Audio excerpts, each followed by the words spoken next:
Welcome to Business Books and Company. Every month, we read great business books and explore how they can help us navigate our careers. Read along with us so you can become a stronger leader within your company or a more adept entrepreneur. This month, we read The Hard Thing About Hard Things by venture capitalist Ben Horowitz. In The Hard Thing About Hard Things, Horowitz recounts lessons he learned about how to run a Silicon Valley startup, largely from his time as a CEO of Loudcloud, which later became Opsware. Horowitz provides specific advice about hiring, firing, managing emotions, handling growth, deciding whether or not to sell, and everything in between. His thoughts are sometimes unconventional and often punctuated by relevant anecdotes from his experience as a CEO or venture capitalist. But before we get to the book, let's introduce ourselves. Hi, I'm David Short. I'm a product manager. My name is Kevin Hudak, and I'm Chief Research Officer at a commercial real estate research and advisory firm. And my name's David Kopak, and I'm an assistant professor of computer science. Let's start with the author. Who is Ben Horowitz? Ben Horowitz was born in London and raised in Berkeley, California. He earned a BA in computer science from Columbia and a MS in computer science from UCLA. And then his first job was as an engineer at Silicon Graphics. He then was a product manager at Netscape, where he met Mark Andreessen. And he was the co-founder, president, and CEO of Loudcloud, which this book is largely about. He is now a venture capitalist and co-founder of Andreessen Horowitz, often abbreviated A16Z, which he started with Mark in 2009. And in addition to The Hard Thing About Hard Things, he also recently wrote a follow-up, What You Do Is Who You Are, How to Create Your Business Culture. Great. Thank you, David. So let's talk about this company, Loudcloud. What was Loudcloud all about? And tell us also about the later incarnation, Opsware. Yeah, I'm sure we'll get into more details around this as we go through the whole story. But Loudcloud offered cloud hosting services to large enterprise customers, including Ford and the U.S. Army. It went public in 2001, and just a year later sold their core managed services business to EDS for $63 million.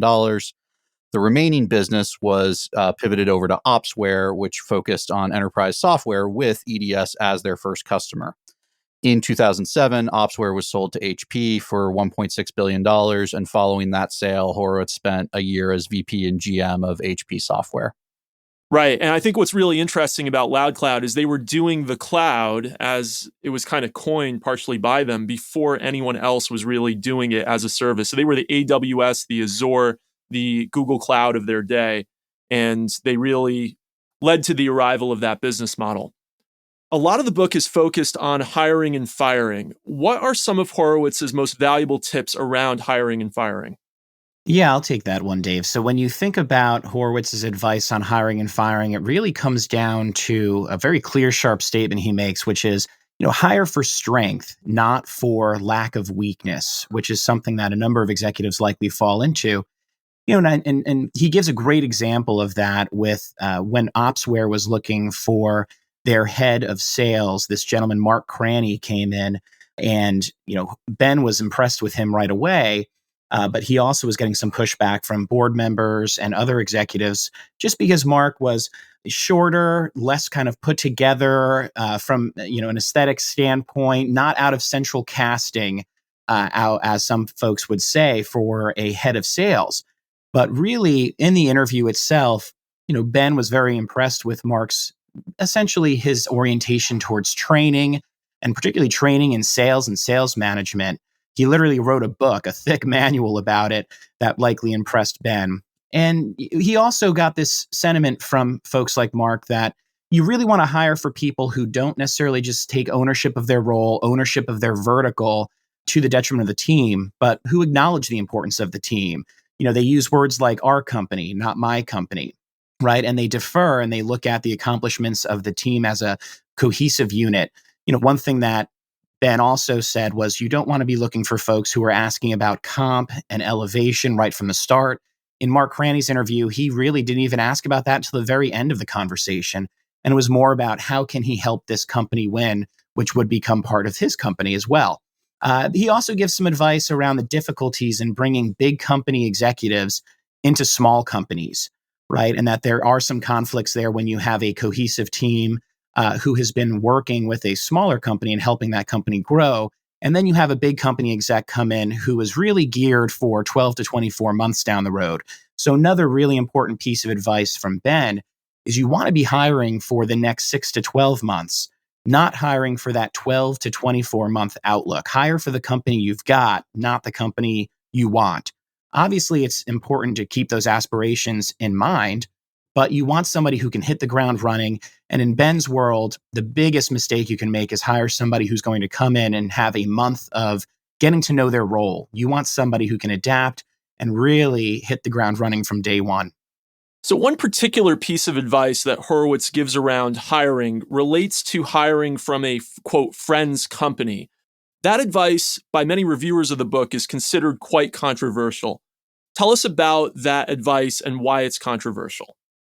Sure. So, with Ben, it really comes down to this idea that when you are even considering an employee from a friend's company, you are putting that friendship, that potential business partnership in the future in jeopardy. And so in the book, he recommends avoiding that as much as possible.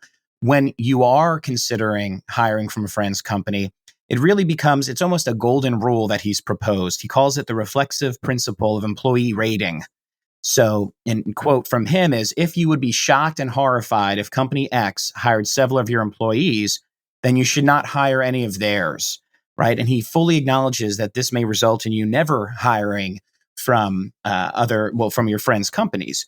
Now, that sort of sets off this idea, and the controversy that you were referencing, Dave, is really about, isn't it the employees' right to operate in their best interest? If they are not having the growth they seek at one company, shouldn't they also be able to apply for an interview at your company, even if the two CEOs of those organizations are friends? So in Ben's world, one, he would set forth potentially some contractual language around companies that you can't leave my company for if they are your friends. And that's a bit controversial as well.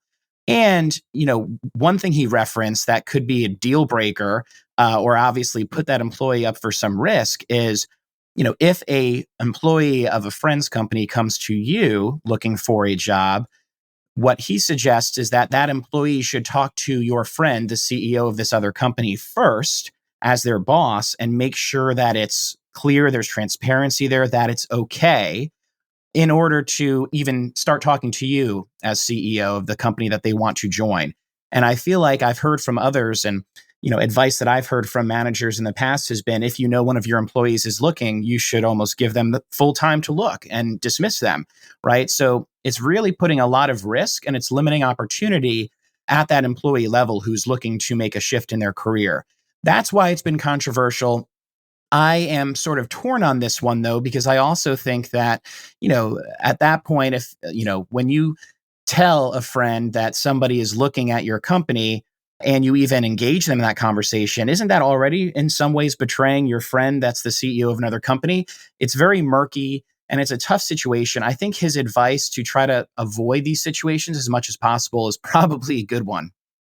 Well, I think we know that Steve Jobs actually got in trouble for this. Back in the day when Apple and Google were still kind of friendly with each other, he sent this stern email over to, I think it was Eric Schmidt, saying, please stop hiring our people. One of your recruiters is actively going after our people. Please stop doing that. And then they sent an email back to each other internally at Google saying, like, hey, are you really doing this? Like, Steve's pretty upset about it. Like, it just takes all the agency away from an employee. And I understand there might be a different world when you're a startup company and versus being a large corporation like Apple or Google. But still, I feel like it feels almost like talking down to the employee, saying that, oh, I need to get permission from my friend who works at the other company that you want to work at for it to really feel okay. It kind of feels like the king talking down to the peasants. And I just don't really love the tone of it. And we'll raise later in our episode some of the areas of misalignment with regards to the way that Ben references and regards executives and managers versus line employees. And I think that's an important distinction to make. And we should remember that for the end of the episode, Dave. Yeah, absolutely. Let's come back to that. Okay, let's talk about Ben's thoughts about the ambition of employees. He says that there's a right kind of ambition for employees to have. And he also says that there's a wrong kind of ambition. What kind of ambition should employees have in Ben's eyes? Yeah, so this goes back a little bit to some of what Kevin was talking about in hiring and firing and who you're looking for. But the way Ben views it is that the right kind of ambition is for the company to succeed versus the wrong type of ambition is for the person to succeed. So you want someone who is actually looking to grow your company, grow, their whole team, and is willing to, put in the work in that way, as opposed to someone who's just trying to, build their own kingdom, get their own, priorities taken care of and focus on themselves over the company. So sort of a focus on we versus me, and an acknowledgement that each employee is really important, especially in a startup. And if you have someone who is political and sort of seeking to grow just themselves, that can cause a lot of turmoil in these companies. Yeah, that makes a lot of sense. And talking a little bit more about hiring, another piece of advice that Ben has is in relation to whether you hire an executive for right now, like the next 12 months, or do you hire an executive for what they could do a year or two from now for your company? Yeah, and I referenced this earlier where, Ben really comes down on the side of hiring executives, not really for the immediate need, but definitely for the next 12-month need, not necessarily looking forward down the line to that year, 2-year, 3-year scale trajectory. Like I mentioned earlier, he really doesn't like the idea of an executive spending a month sort of learning on the job. He views the recruiting function as looking first for fitness within the organization. And that is really an outgrowth of the hiring process. And he also believes that the hiring process, right, talent management, that is really the responsibility of a good CEO to develop. So, in a way, he really views the CEO's fingerprints as being on every employee through the design of a good hiring and talent management process. Now, it's interesting because he's very much against this idea of learning on the job for a number of these executives, but he will definitely acknowledge in the book that for a fast growth venture startup, CEOs learn on the job, right? So it seems like he's extending this don't hire, for on the job experience and learning, right? Don't hire for the immediate, that maxim only goes as far as the execs and employees, but not necessarily the CEO. He fully acknowledges there's some on the job learning there, particularly when we get to wartime. The other thing I'd mention too, it's interesting that when he looks at a company as it scales, you could have a super high performing management team for the smaller company and that first stage. But when you actually get to the larger scaled iteration of this company as it continues to grow, he really says your loyalty isn't necessarily to managers, but your loyalty should be to your line employees. So that's why when it comes to retention, right, and who are the best fits, he will often say to side with who will be the best fits for the employees that we have going forward. So whereas he's not looking to hire for the 12 to 24 months, once that 12 to 24 months comes, at least what he says in the book is he's more than willing to move on from some of those executives and managers in order to provide the best fit for the company as it scales and serve the employees of the company the best. That makes a lot of sense. And I think we'll come back to that a little bit later. Let's talk about another interesting concept from the book, the difference between a, quote, wartime CEO and a peacetime CEO. Yeah, the peacetime for a company he identifies as when they're in sort of a dominant position in a fast-growing market. And so in peacetime, a company can really start to branch out, try to be creative, and find ways to grow even more through, innovation and, really test and learn, try out a lot of different things and see what works, because you have that sort of dominant growth and strong position and you're really not concerned. And you can sort of have that creative experience, and sort of the example that he gives is Google with 20% time, right? Devs literally are told to just spend 1 day a week doing something that has nothing to do with their current role, given that creativity and open space to really grow the company in new and innovative ways. In contrast, in wartime, it's when the company is fighting to defend against an imminent threat. And there are all kinds of different threats that those could be. That's, competition, the macro environment, the market, your supply chain. All of those things could be, creating existential threats to the company. And so while a peacetime CEO can focus on growth and exploration in new spaces, in wartime, because of that existential threat, the CEO really needs everyone to be narrowly focused on that one thing that could cause the whole company to fail. And so, don't give people leeway to try new things. It's like all hands on deck, focused on this one thing that could kill us if we don't, face it. And so one quote he said was, "Peacetime CEO gets big, hairy, audacious goals. Wartime CEO is too busy fighting the enemy to read management books written by consultants who have never managed a fruit stand." Yeah, that's funny. There's a lot of these nice little funny vignettes in the book and funny little concepts that have cool names that he puts behind them. He's a great marketer. Another one is the quote, Freaky Friday management technique. Can you tell us a bit about that? Yeah, that was an interesting story where the sales engineering and customer support teams at Loudcloud were just constantly fighting with each other. The customer support would say that engineering wasn't writing like clear tickets, and they were saying that everything that they were reporting was like a critical issue. The engineering side was saying that the customer support was causing all kinds of problems and wasn't handling the problems that their customers had. And so there was a lot of like infighting going back and forth. And so what he decided to do was to bring in the leaders of each of those organizations and tell them that they were going to have a Freaky Friday experience. They were going to swap roles. So the head of sales engineering became the head of customer support. The head of customer support became the head of sales engineering. And through that, they were able to lead those organizations, understand the conflicts and the problems, and ultimately come to better understanding because they really had been in each other's shoes and they understood where the other side was coming from. Yeah, and I just wanted to add to what Dave mentioned. I really enjoyed in the book some of the talent management, right? Even though it's a book about essentially, towards the end of the book, it gets all into when you should sell your company, when you shouldn't. Talent management really came forward for me through Ben's writing. I really enjoyed how he was swapping folks in and out of roles. At one point, he mentioned when he has a friend and almost co-founder who he could either dismiss or demote.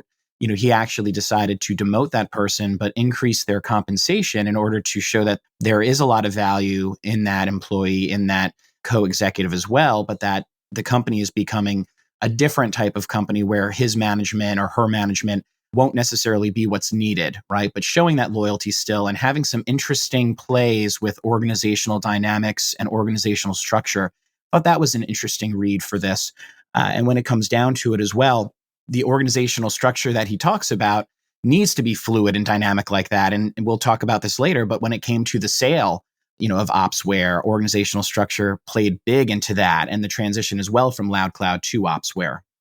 Yeah, that's a good transition, Kevin, to talk about this idea of when is the right time to sell a company versus try to pursue it through to the point of market leadership.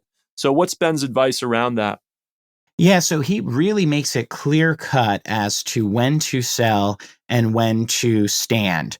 So, first off, I'd say the first rule he establishes is you should not sell your company if you are very early in a large market and you have a good chance of being number one in that market, right? He brings up the example of Google and Eric Schmidt. They were in a constantly expanding market. They definitely had the opportunity to be number one. If not, they spent most of their time at number one, right? And even in the early stages, potential acquirers would come to them with $1 billion plus offers. But really, you couldn't even quantify that potential opportunity. And nobody in that situation could put together any offer that would really exceed Google's market growth or the possibility at that time. So that was a hard stand on the company, not sell. The question then becomes, when should you sell your company, right? And he poses the question, is this market really bigger than that which has been exploited to date? That's question one. And then question two is, are we ever going to be number one in this market? And Ben says, if the answer to either of those questions is no, then you should sell. And so it's a clear-cut A-B system that he's put together for that thought. And ultimately, as you saw, he did end up selling Opsware to HP. There was all sorts of dynamics there in the bidding and due diligence. I remember he had that conflict with Ernst & Young where it seems like he still has a bit of grumpiness around Ernst & Young's involvement in that transaction. But ultimately, he decided to sell based on that rule. I also thought that his breakdown of the different types of acquisitions, the three types of acquisitions that he described, was really important and spot on. He described an acquisition of talent or technology, a product acquisition, and then acquiring an entire business. And I thought that was an interesting readout that he did on those three types of acquisitions. Absolutely. So thinking about some of the advice in the book, Have you seen executives at organizations go contrary to that advice and actually make mistakes? Can you give us some specific examples, either within companies that you've worked at or that you've seen in the marketplace? Yeah, I don't necessarily have any examples of where mistakes were made, but more where lessons were learned. So, for example, one of the things that Ben talks about is that customer retention indicators and metrics are a lot harder to define, to then measure and lead by than just simple acquisition and client attraction metrics, right? And we always see that with clients we work with, where if you're doing customer satisfaction surveys, for example, and you have a 90% who say they're very satisfied with you, if you dig a bit deeper and ask questions differently, well, you may be satisfied, but would you actually grow your wallet share with us or with that client? Would you actually increase the amount of business you're doing with us? You'll start to see some conflicting answers there. So it doesn't all come down to satisfaction in the retention mindset. There's a lot of other flavors, and he brings that into the software world, obviously, by talking about the user experience and user interface and asking deeper questions and having to define deeper metrics around those things in order to really get it right. And so I thought that was interesting when he went into that segment as well. I also think we've all probably had examples of executives being hired who fit that 12 to 24 month need, but not the next immediate 12 months need. And though I can't really put my finger on one in particular, it's definitely out there and something that I see is very much prevalent. We actually had that at our school. So we've gone through, for various different reasons, I think 4 or 5 different college presidents in the last 5 years, 2 of which were interim presidents. But we hired one to be a permanent president. And he was only here for a year. And he really was more of a vision guy, more of a big picture guy. When we were going through the middle of the coronavirus pandemic and all the effects that had both on faculty and enrollment, et cetera, we needed somebody who was really great to take us through this crisis period. And I think, part of the reason that he didn't fit was because he wasn't really somebody that was right for those next 12 months. He was somebody who was right for where we're going to be maybe 5, 10 years from now. Sounds like you needed a wartime president. Right. No, exactly. No, we needed a wartime president and he was a peacetime president. So yeah, I feel that very much. And unfortunately in academia, these hirings happen a long time in advance. Like I'm on a hiring committee right now for somebody who would start in September, right? And that's just for a regular faculty position. And that's pretty typical. In fact, sometimes you hire faculty a whole year in advance. So with college presidents too, you're hiring somebody far before what the ground game is going to look like when they actually get in. And so I can't completely blame him for maybe coming in when there wasn't a good match to his skill set.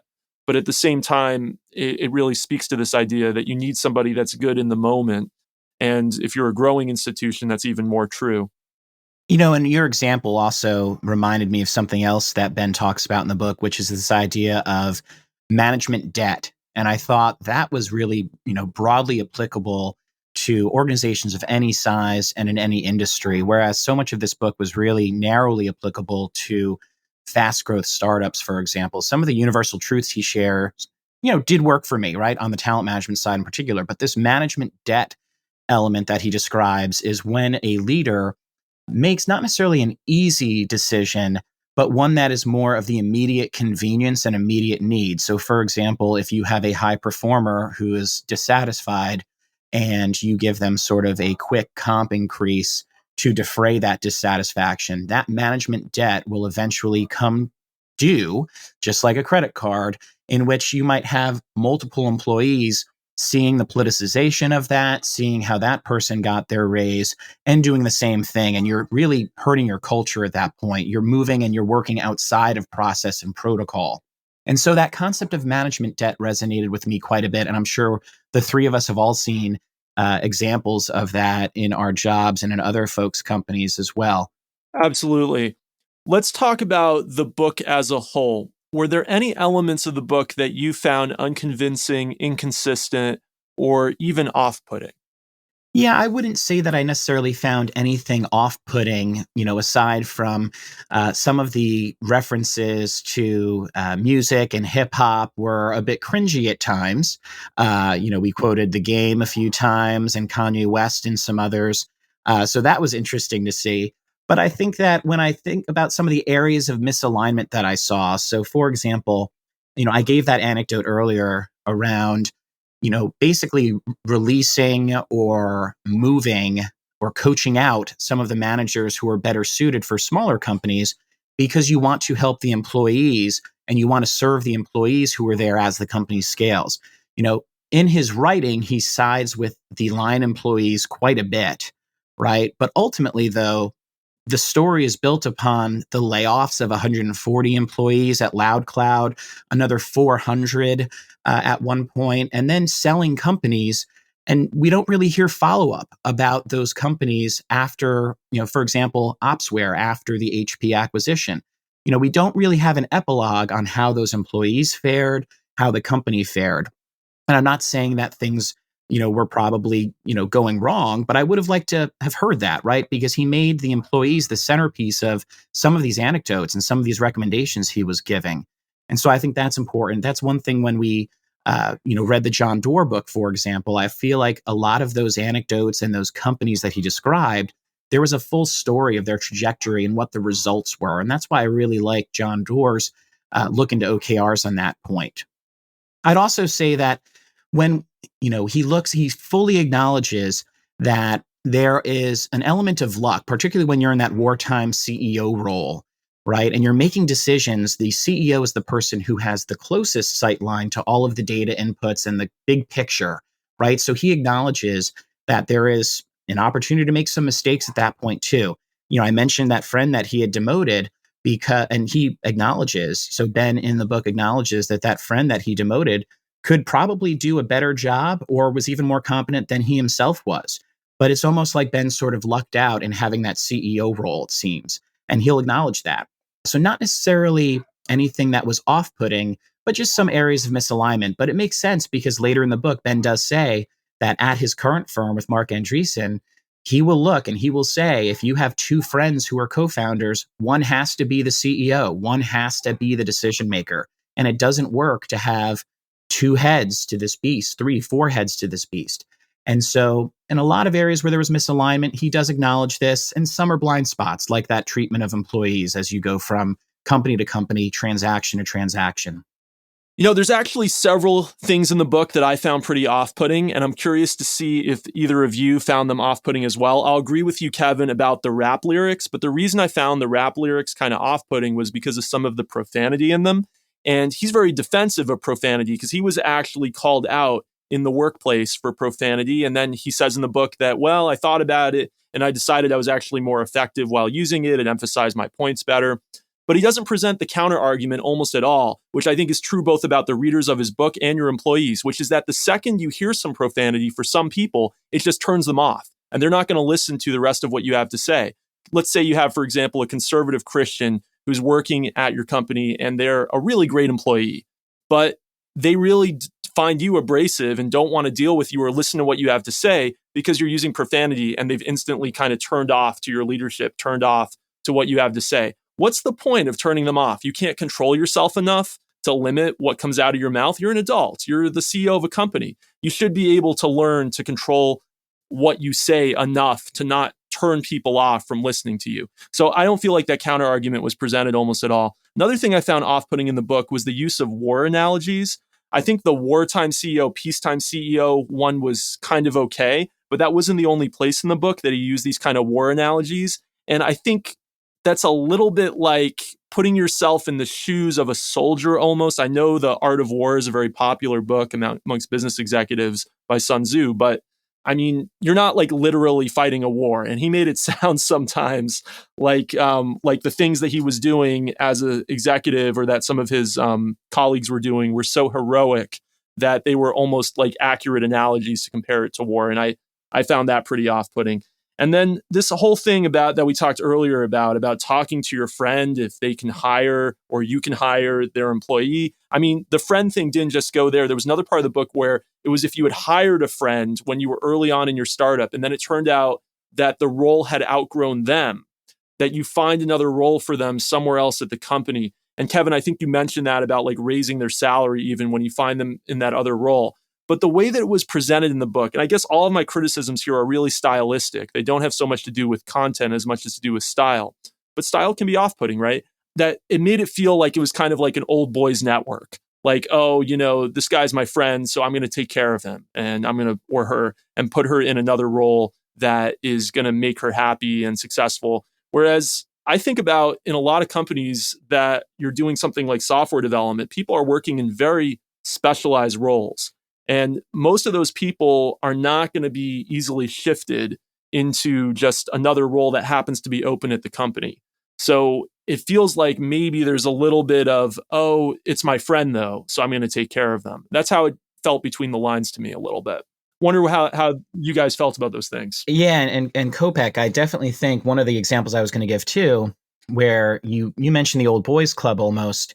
Again, he writes that he wants to be looking out for the mid-level line employees, right, and the engineers, not necessarily the executives and managers. But then, of course, when it's time to form Andreessen Horowitz, he mentions all of the managers and executives that he brought from Opsware into that firm, right? And he's showing that there's a really high level of expertise and skill now at Andreessen Horowitz in its early days. But at the same time, he essentially gutted, Opsware.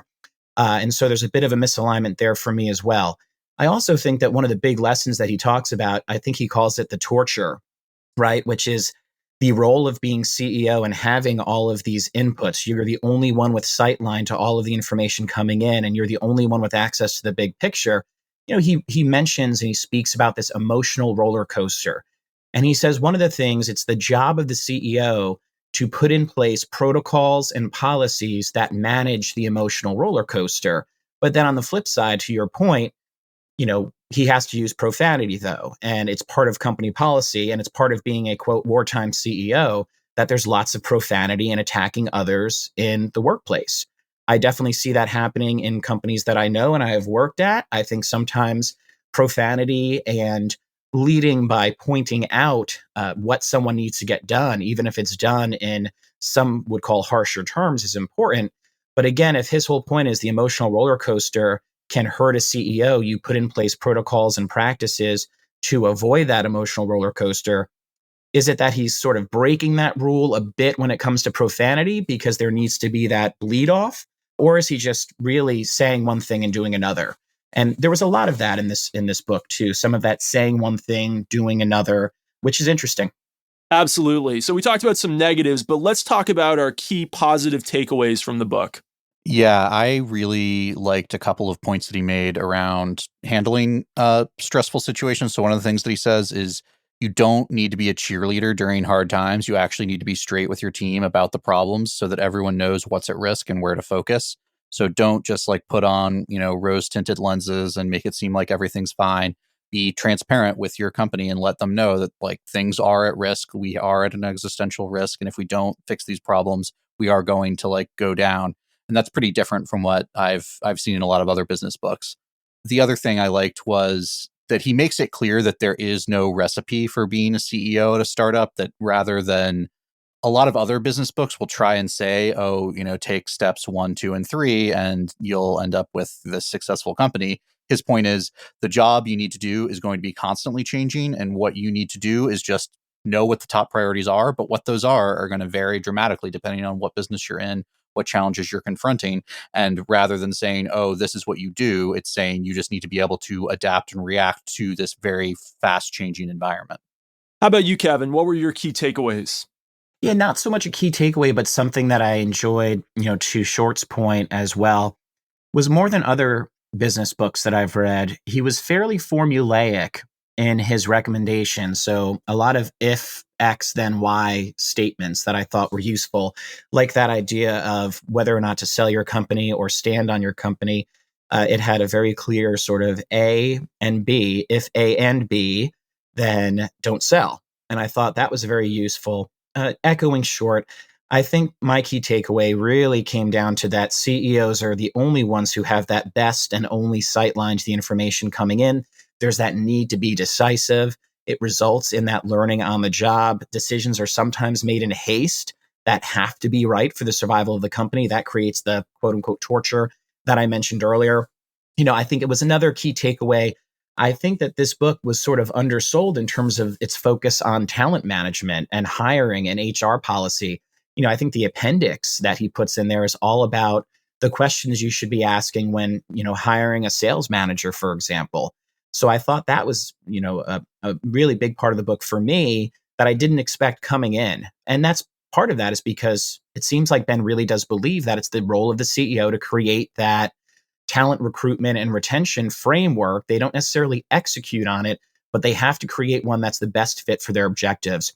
And I also love the idea, he mentioned, again, we've heard this in previous books, particularly with John Doerr, but that check-ins, right? These one-on-one meetings that he mentions, they are super important. He recommends that they happen, if not monthly, at least quarterly, but really that they are the employees meeting, not the managers meeting. And I love the repetition of that. And was definitely a key takeaway for me. And for me, it would go again back to that hiring somebody that's right for right now, not somebody who's right for a couple of years from now. I mentioned the example earlier of our college president, but I've been on hiring committees the last few years, and we've often, I think, been making that mistake as we've been analyzing candidates. We've been seeing what role could they grow into? Where do we want to go a few years from now? When we actually have some very immediate needs like right now that we need to have fulfilled. And we sometimes overlook that because we get so excited about where this candidate could take us a few years from now. And so that was my number one thing. And I think I'm actually going to bring that into a hiring committee that I'm on right now. Yeah, it's a bit of a derivation of one thing that one of my business partners always says is don't go to war with the army you want, you go to war with the army you've got. And that immediate next 12 months is as important to the survival of your business or more important than thinking forward and aspiring to that 24-month vision. So that's definitely a key takeaway, Kopek. Yeah, I think that's actually a Donald Rumsfeld quote. So it's good that your business partner's up on Donald Rumsfeld. All right, so thinking about the book as a whole, do you recommend the book? If yes, who should read it? So I'll start with this. I was the one who had picked this book as I introduced it in our last episode. And in the beginning of the book, I started to think that I had made a mistake just because it was so focused on fast growth startups, venture-backed startups, and advice for CEOs of those organizations. And I believe at one point I had texted you guys saying, essentially that. It wasn't until I got to the meat of the book. I really enjoyed the middle meat of the book, which was his experience once he, in more mature Loudcloud, but then once he got to Opsware. And I thought a lot of the best lessons came from that middle of the book. And so, as a result, I wouldn't necessarily recommend it directly unless you were looking to be that fast growth startup, venture-backed CEO, which is obviously 0.01% of the population. I would also recommend it to those who are looking to work in one of those firms, right? Or even interviewing at one in particular. Because what you have here is Ben really explaining his mindset and how he intentionally crafts the talent at a company, the questions that he asks in these interviews, and what his expectations are. So if you're ultimately looking to work in this industry and in an organization like that, I do think this would be useful for you, but I would not recommend this book outside of those two groups, although I did enjoy it. David, what about you? Do you recommend it? I think I'd echo a lot of what Kevin had to say. I think this kind of comes back to something we saw in one of the other books we reviewed, Tape Sucks, which is that, it's very focused on being the CEO of a hyper-growth venture-backed startup. And if that is something that you aspire to, I think this is a phenomenal book that gives you a lot of insights into what that world is like. And to Kevin's point, potentially if you want to work in venture capital or you just want to work at one of those startups that are trying to grow really rapidly, having a view into what the CEO might be thinking and how you might be able to help the CEO, I think it could be helpful there as well. But I would certainly agree that the vast majority of people are not going to be working in these types of companies. And so for them, it has some entertaining vignettes. And I think there are some takeaways like the, hire for the next 12 months type things that I think apply, certainly outside of that world. But it's definitely, not for everyone. Yeah, I totally agree with both of you. This book is not relevant to most people. It's not going to help most people with their careers.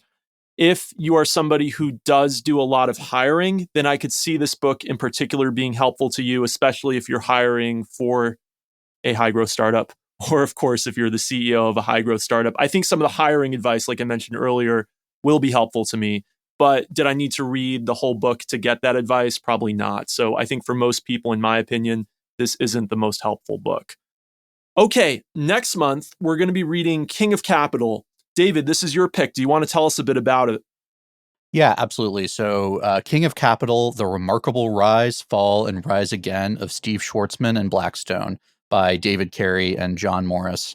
So this book really just, as it says, gives the whole history of Blackstone, the founding, the pitfalls and eventual, extreme success of an organization really at the forefront of the private equity industry. And so I think it'll be a really interesting view into that sector. All right. Is there anything that either of you want to plug, and how can our listeners get in touch with you? You can follow me on Twitter at David G. Short. And you can follow me on Twitter at Hudak's Basement, HUDAKSBASEMENT, Hudak's Basement. And I'm on Twitter at Dave Kopec, DAVEKOPEC. We want to thank everyone for listening this month. We're really excited to have you with us. We want you to remember to leave us a review on your podcast player of choice, whether that be Apple Podcasts or Spotify. And don't forget to follow us or subscribe so that you get all of our new episodes. Have a great month.